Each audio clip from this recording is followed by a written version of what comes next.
ఓం శుభంకర్యే నమః.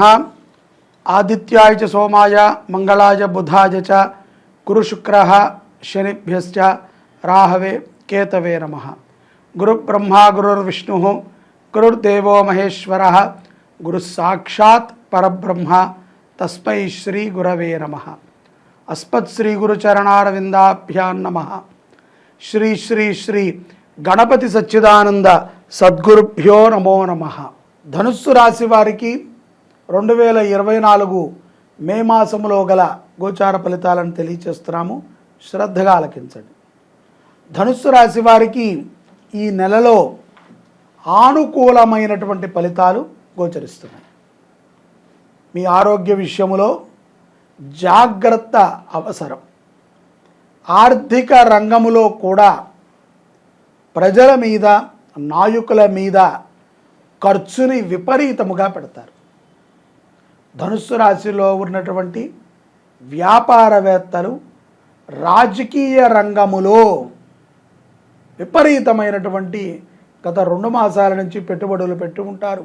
ఈ మాసము అత్యవసర స్థితిలో కూడా మరింత ఎక్కువ వడ్డీకి అప్పు తెచ్చి మరీ పెడతారు.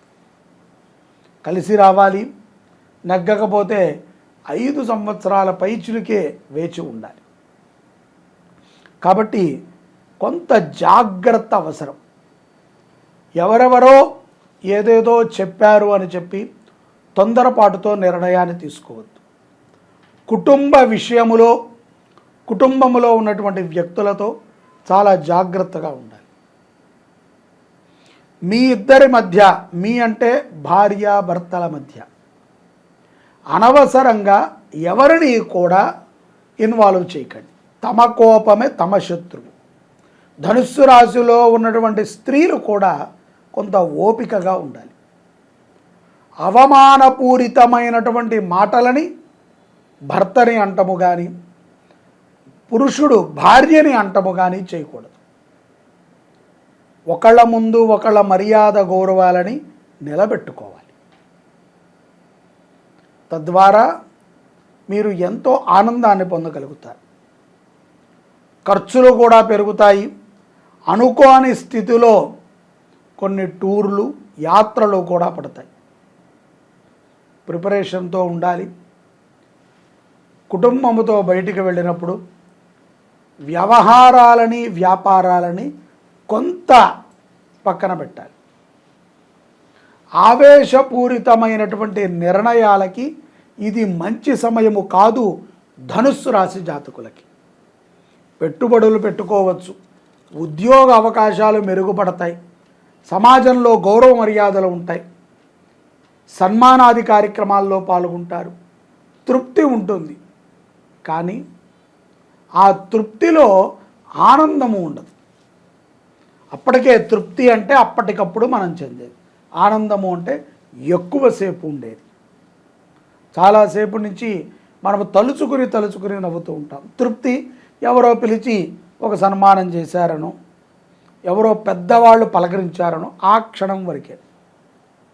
ఆనందము ఎప్పటికీ ఉంటుంది. అటువంటి ఆనందాన్ని పొందేటువంటి ప్రయత్నం ధనుస్సు రాశి వారు చేయాలి. తృప్తి, మనం డబ్బిస్తే ఎదుటివాడు చక్కగా మనకు భజన చేస్తాడు, మనల్ని కీర్తిస్తాడు. ఆనందము, డబ్బు ఇవ్వకుండా, మనం ఎవరో తెలియకుండా మనని పొగిడేటువంటి వాడు మనకిచ్చేటువంటి బహుమతి. మనం ఎవరో తెలియకుండా ఎలా పొగుడుతారండి అంటే, మనము చేసేటువంటి మంచి తెలిస్తే చాలు. అక్కడ నువ్వు ఉండక్కర్లా. అది మనకి ఆనందాన్ని ఇస్తుంది. విద్యార్థులు కూడా తాము చదివేటువంటి విద్యపై శ్రద్ధని వహించి ఉండాలి. ఆ శ్రద్ధ కూడా ఏకాగ్రతతో కూడినటువంటి శ్రద్ధ. స్నేహితులని పెంచుకోవటము కానీ, స్నేహితుల యొక్క వ్యసనాలని అంటించుకోవటము కానీ చేయకూడదు. పెద్ద పెద్ద చదువులు చదివేటువంటి పిల్లలు చాలా జాగ్రత్తగా ఉండాలి. స్త్రీ పురుషులు ఇరువురు కూడా. ముఖ్యముగా విదేశాలలో ఉన్నటువంటి పిల్లలు చాలా జాగ్రత్తగా ఉండాలి. కొంత ప్రమాదము వాటిల్లేటువంటి సమయం గోచరిస్తుంది. ఈ నెలలో కుటుంబముతో కూడుకున్నటువంటి కొన్ని వ్యవహారాలు ప్రతికూలించినప్పటికీ అటువంటి సందర్భంలో తప్పనిసరిగా మీరు మీ భార్య గారు లేకపోతే మీ భర్త చర్చించుకోండి. ఎవరెవరినో ఇన్వాల్వ్ చేయొద్దు. ప్రతిదానికి జ్యోతిష్కుడు, ప్రతిదానికి లాయరు, ప్రతిదానికి డాక్టరు ఉండడు. కొన్ని మీరు మాట్లాడుకోవాలి. ఓపెన్గా మీరు మాట్లాడుకున్నప్పుడు ఆ సమస్యకి జాతకాలు కాదు కదా, గ్రహాలు కాదు కదా, డాక్టర్లు లాయర్లు ఎవ్వరూ చెప్పనటువంటి ఒక మంచి పరిష్కారాన్ని భార్యాభర్తలు చెప్పవచ్చు. తొందరపాటుతో ఏదో మేము విడాకులు తీసుకుంటాం, దూరంగా ఉంటాం, ఇటువంటి మాటలని మాత్రము మాట్లాడద్దు. భవిష్యత్తు చాలా బాగుంటుంది, నమ్మి సంసారం చెయ్యండి. ప్రేమ సంబంధితమైనటువంటి వ్యక్తులని వదులుకుంటాం సులభమే. రేపొద్దున నటనాపూరితమైనటువంటి ప్రేమ మన దగ్గరకు వస్తుంది. కాబట్టి జాగ్రత్తగా ఉండాలి. ప్రతి విషయాన్ని ఆచితూచి నిర్ణయం తీసుకుంటాం మంచిది. తొందరపాటుతో ఏ నిర్ణయం తీసుకోవద్దు. ఆరోగ్యము పైన శ్రద్ధ పెట్టండి, దృష్టి సాధించండి. మాంసాహారాన్ని ధనుస్సు రాశి జాతకులు వదిలేయటం చాలా సత్ఫలితాలను ఇస్తుంది. ముఖ్యంగా బుద్ధి, ఆలోచన, అలాగే కుటుంబ విషయాలు, అలాగే నీలో ఉన్నటువంటి ఒక మృదుత్వాన్ని బయటికి తెస్తుంది. ఆ యొక్క రాక్షసత్వము కోపాన్ని తగ్గిస్తుంది. కోపము తగ్గాలి. సత్సంగం చేయండి. ఎక్కడైతే గనక వేదాభ్యాసము చేస్తున్నటువంటి పిల్లలు ఉన్నారో వారి చదువు కోసము మీ ధనాన్ని ఖర్చు పెట్టినట్లయితే చాలా గొప్ప విశేషమైనటువంటి ఫలితాలని ధనుస్సు రాశి జాతకులు పొందుతారు. మాసాంతములో పెట్టుబడులు కలిసి వస్తాయి. అలాగే ప్రతి విషయాన్ని మరొకసారి చెప్తున్నాను, ఇది మీరు ఈ నెలంతా కూడా గుర్తుపెట్టుకోవాలి. ఆలోచనతో నిర్ణయాలను తీసుకోండి. తొందరపాటుతో నిర్ణయాలు పనికిరావు. కోపాన్ని తగ్గించుకోండి. చిదానందముగా ఉండండి. వేద విద్యార్థులకి మీ సంపాదనలో కొంత భాగాన్ని ఖర్చు పెట్టండి. ఒక విద్యార్థికి పరిపూర్ణమైనటువంటి వేదాభ్యాసాన్ని మీరు చదివించగలిగితే మీ వంశము వృద్ధి చెందుతుంది. అపారమైనటువంటి కరుణాది. వాళ్ళు చదువుకోలేక కాదు, వాళ్ళకి చెప్పే ఉపాధ్యాయులకి జీతం కాదు, కానీ మనమే కనుక్కుని మనము వెళ్ళి ఆ పాఠశాలలో ఒక్క విద్యార్థికి ఏం ఖర్చు అవుతుందండి? హాస్టల్ అంతా కూడా ఖర్చు అవుతుంది. నెలకి 2-3 వేలు పెడితే చాలు. నెలకి 2-3 వేలు పెడితే ఒక విద్యార్థికి ఎక్కువ. అప్పుడప్పుడు వచ్చి వాడు చదివేటువంటి ఆ మంత్రాలను మీరు ఇచ్చారు అన్న విషయం అతనికి తెలియకూడదు. అదే ఇందాక చెప్పింది, మనము సేవ చేశామని తెలియకుండా చేయండి. గుప్త సేవ చేయండి. అపారమైనటువంటి కరుణని పొందుతారు. ఈ మాసంలో ఎన్నో లాభాలను పొందవచ్చు. విదేశీయస్తులు తస్మాత్ జాగ్రత్తగా ఉండండి. ఖరీదైనటువంటి వస్తువులని, ఖరీదైనటువంటి ఇళ్ళని తొందరపాటుతో ఈ మాసంలో కొనవద్దు. అక్కడ కొంచెం ఆగండి. కొంత ప్రమాదం ఉంటుంది గోచారము రీత్యా. గ్రహస్థితుల రీత్యా బాగుంటే పర్వాలేదు. గోచారము రీత్యా ఒక గురువుని ఎంచుకోండి. గురు శుశ్రూష చేయండి. గురువుతో మమేకముగా ఉంటూ మీ యొక్క జీవనాన్ని గడపండి. తద్వారా గురువు యొక్క అనుగ్రహము మీ కుటుంబం మీద ఉంటుంది. సంపద వృద్ధి చెందుతుంది. శాంతాన్ని మీరు పొందగలుగుతారు. విద్యార్థిని చదివించినట్లయితే గోసేవ చేయండి, అన్నదానము చేయండి, వేద విద్యార్థులను చదివించండి. తప్పనిసరిగా ఈ సార్వత్రిక ఎన్నికలలో ప్రతి ఒక్కరూ కూడా బాధ్యతగా తమ ఓటు హక్కుని వినియోగించుకోండి. మంచి వ్యక్తికి మాత్రమే ఓటు వేయండి. నర్మదా నదీ పుష్కరాలు చాలా విశేషమైనటువంటివి.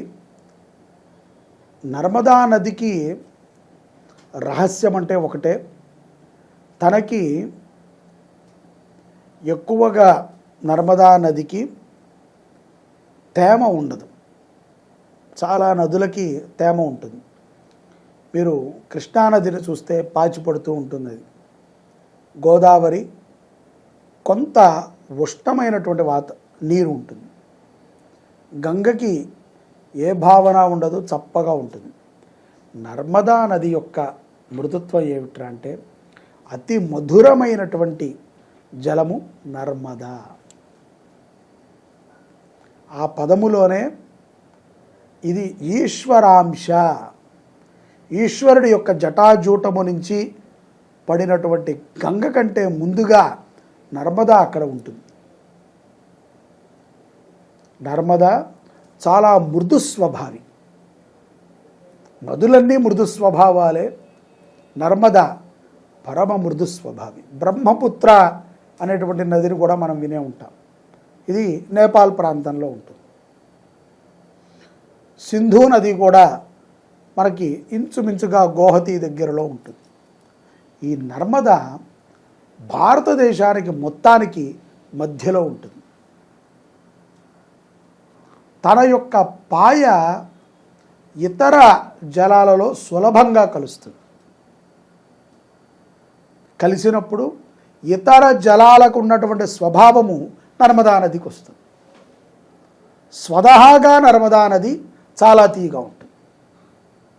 ఈ యొక్క నర్మదా అమ్మవారికి, నదీ దేవతకి మనము 12 సంవత్సరాలు ఆగాలి మళ్ళీ పుష్కరాలు రావాలి అంటే. ఇప్పుడు మనకు ఎలాగో వచ్చాయి.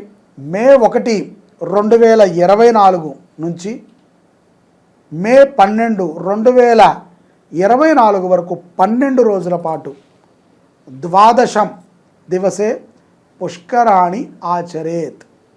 ఎందుకంటే 12 రోజులు, ఒక 2-3 రోజులు పెట్టుకుంటే అయిపోతుంది కదా అంటే, పుష్కరము అంటేనే 12. మొదటి రోజున ఏతత్ సుముహూర్తము 8:45 7:15 ఏదో సమయం ఉంది. ఆ సమయానికి గురుడు నదిలో ప్రవేశిస్తాడు. అప్పటి నుంచి 12 రోజుల పాటు సకల దేవతలు కూడా వస్తూ ఉంటారు. వారి వారి కార్యాచరణ తీరిన తర్వాత నిదానంగా వచ్చి స్నానాలు చేసి అనుష్ఠానాలను చేసుకుని వెళతారు. ఈ 12 రోజుల పాటు ఎక్కడెక్కడెక్కడెక్కడో ఉన్నటువంటి వారు రాలేరు. కాబట్టి మనము వారందరి పేరు మీద 27 నక్షత్రాల కోసమని, 9 గ్రహాల కోసమని, అలాగే పితృదోష నివారణ కోసమని మనము నక్షత్రపూర్వక నవగ్రహ రుద్రయాగాన్ని చేస్తున్నాం. ఇది ఎప్పటి నుంచి? మే 3వ తారీఖు నుంచి 2024 మే 3 శుక్రవారం నుంచి 2024 మే 12 ఆదివారం వరకు జరుగుతుంది. ప్రతిరోజు నవగ్రహ హోమం, ప్రతిరోజు రుద్రహోమం, మీ గోత్రనామాలతో నక్షత్ర జపం. మీరు కోరుకుంటే గనక మీరు రుసుము చెల్లిస్తే మీ పేరుతో ఆ రోజు అన్నదానం కూడా చేయిస్తాం. ఇది గొప్ప అవకాశం అండి. ఎక్కడ దొరుకుతుంది చెప్పండి? ఏ దేశానికి వెళితే మీకు పుణ్యం దొరుకుతుంది? భారతదేశంలో మాత్రమే దొరుకుతుంది. ఏ దేశంలో మీకు ఇటువంటి కార్యాలు చేస్తే మోక్షం లభిస్తుంది? ఒక్క భారతదేశంలో లభిస్తుంది. ఇతర దేశాల వాళ్ళందరూ పాల్గొంటున్నారు, మనము పాల్గొందాం. మనకి, మన పిల్లలకి, మన కుటుంబానికి శ్రేయోదాయకమైనటువంటి ఫలితాలు వస్తాయి. నమ్మండి. ఆ యొక్క నది మిమ్మల్ని అనుగ్రహించింది అంటే, బృహస్పతి అనుగ్రహించాడు అంటే సకల దేవతల అనుగ్రహాలని మీరు పొందినట్టే. పాల్గొంటారు కదా. జై శుభంకరి.